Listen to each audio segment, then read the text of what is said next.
एक बार फिर से आप सबके बहुत बहुत धन्यवाद हमारे channel singer Rajan Singh subscribe के खातिर। और जैसन कि आप सबके पता बाटे कि लॉकडाउन के पीरियड में सबको घर पे बैठल बाटे और जे जितना क्रिएट कर सकता है कुछ ना कुछ क्रिएट करता है। तो ऐसे ही हमारे एगो मित्र श्री प्रभास तिवारी गोठी गांव से तो कविता बना के भेजले बनी और बोलले बनी कि भाई थोड़ा सा इसको अपने मुखार बिंदु से बोल के भेजिए। तो मैं सबसे पहले बहुत बहुत धन्यवाद देता हूँ उनका।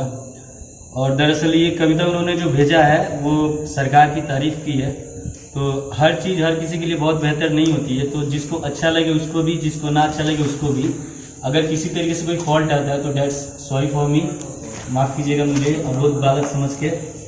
और बहुत सारे मैं बहुत बहुत धन्यवाद देना चाहूँगा यहाँ पे जो लोग भी मेरे से सीनियर बैठे हुए हैं, मेरे चाचा लोग, श्री मिथिलेश सिंह, श्री अर्जुन सिंह, श्री आनंद सिंह, श्री अखिलेश सिंह, कैमरा कर रहे हैं संतोष भैया, श्री मुन्ना सिंह, श्री विनय सिंह, श्री सत्यदेव सिंह और मैं आपका भाई।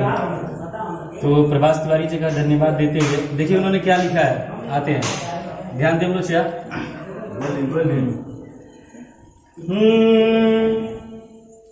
धन्य धन्य कही दिहले विधाता, जन जन के ये बुझाता।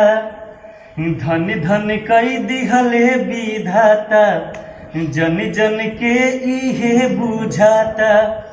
धरती पर बन के आइले वरदान मोदी जी, वो धरती पर बन के आइले वरदान मोदी जी। तो गुणगान गावत बा पूरा ई जहान मोदी जी, तो गुणगान गावत बा पूरा ई जहान मोदी जी। तो धन्य धन्य कई दिहले विधाता, जन जन के इहे बुझाता।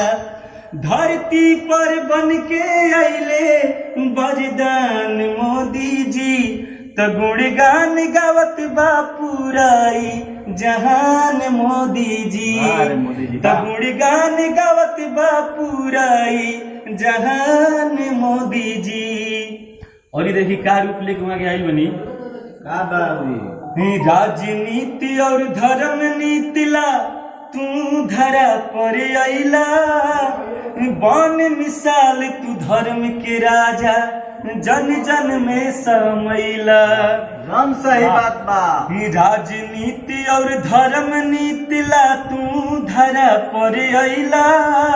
बन मिसाल तू धर्म के राजा, जन जन में समैला। आगे के लाइन पे ध्यान देवे के बाद, घर घर में तो हरे बागा था, कवना रूप में भेजले दाता। घर घर में तो हरे बागा था, कवना रूप में भेजले दाता।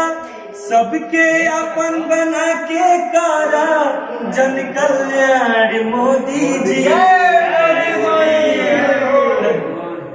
तो गुणगान गावत बा पूरा ई जहान मोदी जी, तो गुणगान गावत बा पूरा ई जहान मोदी जी।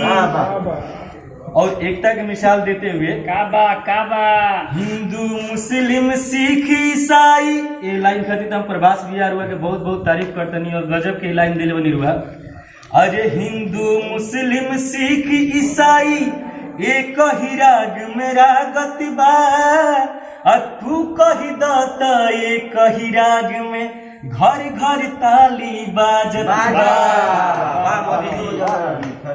फरियो बाजता है, हम फरिया बजाले रहनी। हाँ, श्री मिथिलेश सिंह की फरमान बैठे। हिंदू मुस्लिम सिख ईसाई एक ही राग मेरा गतिबा, तू कही दाता एक ताल में घर घर ताली बाजत बा। भारत माता के पुजारी बन के आइला तू भिखारी। भारत माता के पुजारी बन के आइला तू भिखारी। तब पूरा देश मानत बात के भैया, पूरा संसार में सबसे पहले अपना यहाँ लॉकडाउन लगे रहे। हाँ, वही चीज के बाद लोग में अमल करी। तब पूरा देश मानत बात के अब सरदार मोदी जी।